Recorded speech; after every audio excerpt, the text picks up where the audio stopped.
Sveiks! Šī ir otrā video pamācība saistībā ar digipay.lv SMS shopu. Tātad, pēc instalācijas, ko mēs darām? Pirmais dodamies uz ACP un ielogojamies tur iekšā, ko es jau esmu izdarījis. Nākošais, ko mēs darām? Pirmais solis ir dodamies uz galveni uzstādījumi un aizpildam šeit ar saviem datiem. Tātad ID un atslēgu vārdu var atrast savā statistikas mājaslapā system.digipay.lv. Pieņemsim, kad man ir ID 1 un atslēgas vārds, ko es esmu reģistrējis un kurš ir apstiprināts, ir ABC. Atkļūdošana tā ir tāda iespēja, ar kā palīdzību mēs varam pārbaudīt, vai skripts strādā vai nestrādā, nesūtot īsiņu. Tas nozīmē, ka vienkārši šī koda pārbaude tiek izslēgta ārā. Šajā gadījumā mēs atstāsim tā arī nē.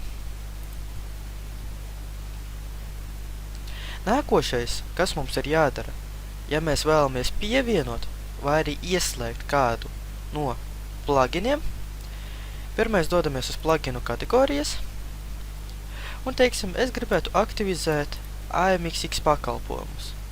Klikšķinam labot, vai kategorija ir redzama, un ieliekam šeit čeksīti. Dodoties atpakaļ uz sākumu, mums rādās AMX pakalpojumi, bet klikšķinot nekas nenotiek. Tas ir tāpēc, ka mēs esam aktivizējuši kategoriju, bet mēs neesam aktivizējuši kategorijas pluginus. To mēs varam izdarīt sadaļā plugins, dodoties AMX pakalpojumi, un teiksim, mēs gribētu ieslēgt AMX ACC.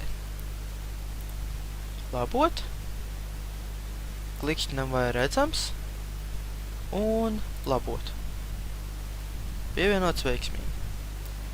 Dodamies atpakaļ, pārlādējam lapu, un mēs redzam pluginu.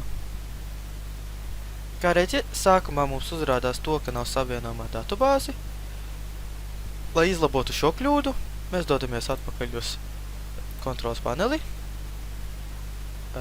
savienojumi, AMXX pakalpojumi, klikšķinām, un ievadam šeit iekšā visus savus nepieciešamos datus.